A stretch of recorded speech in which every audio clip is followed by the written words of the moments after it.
This video is like 1 year late. So This is a review of my DIY Carbon mountain bike. It's a single speed. Yep, it's a single speed because riding bikes is best when it's unnecessarily difficult and your only consolation is a smug sense of superiority over your riding buddies. But I've got a previous video where I built this up. You can check that out if you're so inclined. I've ridden and raced this bike for well over a year now and have thoroughly enjoyed it. And so let's dive right into the build. I built this bike with DIY Carbon wheels, handlebars, and frame. So I'll leave a link in the description to their website. They have an entire single speed kit that you can buy and figure out whatever parts you want on it. It's really nice. The brakes and cranks are Shimano SLX. I have a 180 mil rotor up front and a 160 in the rear. The fork is a 120 millimeter RockShox Sid Ultimate. Puts the head tube roughly around 68.7 degrees.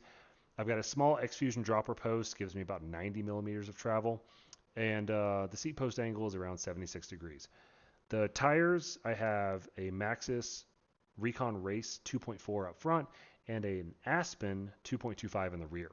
Saddle is a WTB Silverado, pedals are Crank Brothers, etc. The gear ratio, though, is the important thing because you've only got one of them because it's a single speed. I have a 32-22 gear ratio. That's using SRAM 10-speed chains, real simple, don't break, they're nice. And to keep everything in place, I have an eccentric bottom bracket from Wheels Manufacturing. That means that I don't actually have to run a tensioner, which I really like. The whole build comes in at 21.5 pounds, and it could even be lighter if I swapped a couple parts out. Generally, my rides have anywhere from 1,500 to 4,000 feet of climbing, so that gear ratio and the weight of this bike just kind of comes together and makes it really nice to ride.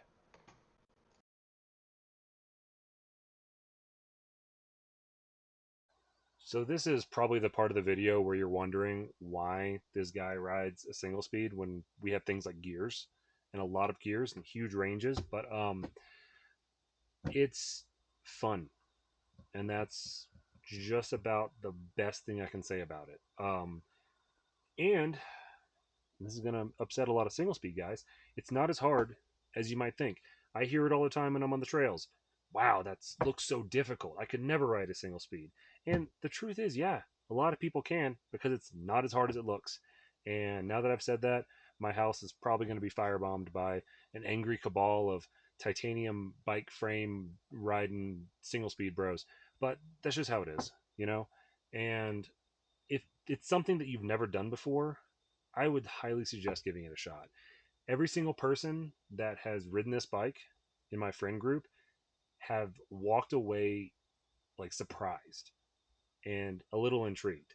So, single speeding is fun and more people should do it or stick with gears like a normal person. But yeah, I've had more fun on this bike than any bike that I've had probably in the last 4 years. So, that's the biggest reason to me to try out single speed. I wanted to make this video because I have absolutely abused this bike. I have actively tried to kill it, make no mistake. High speed, low speed, drops, rock gardens, jumps, huge berms. It somehow survived everything my 185-pound frame can throw at it. And that's pretty remarkable given the price point. There's a ton of off-brand carbon options out there, and if it was my money, I would wager on DIY carbon again if I had to. And they didn't actually pay me to say that, but I'm not against the idea. All in all, I've had an absolute blast racing this thing and riding it through Colorado. The whole build is super light, it's stiff, it's really fun to put power down during climbs or throw the very short back end around in corners. I've even raced this bike against geared competitors and it's done really well. So, if I like this frame so much, why did I just order a custom steel single speed mountain bike frame? Well, because I'm obviously very hip and cool, and only hip and cool people ride steel single speeds. But also, there are a few negatives to this frame. Um, the rear dropout on this bike is not perfectly square. Uh, you can only really notice it when you're running pretty wide tires, and you'll find that the side knobs on one side kind of rub against one side of the frame. And the rear dropout is also only available in 142 millimeters. It does not have any kind of boost ability, which it doesn't matter because I'm running single speed, but that is something that people might want to know about. The geometry, though, is probably the weakest link. The geometry is dated, even by modern cross country race standards. With a 100 millimeter fork, the head tube is about 69 degrees. And that's a very steep head tube compared to most bikes out there these days. 10 years ago, that would have been probably just fine, for an XC race bike. But now, cross country race bikes are coming in with, 67, 66 and a half degree head tube angles and a bit more travel. So, if somebody was coming from a modern trail bike, they would be very not confused, but just it's jarring to say the least, going to something so steep. And that doesn't mean that you can't really get rowdy on this bike, because I certainly have. It just requires far more precision, and that is something that kind of comes with a frame like this. It is an older geometry.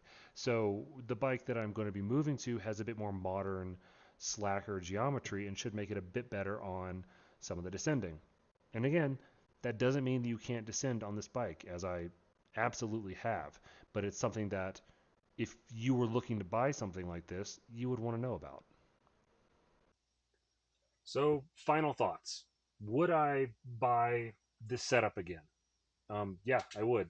Now, I know I said that I have a steel frame bike on the way. That's true. But I have very little really to complain about with this bike.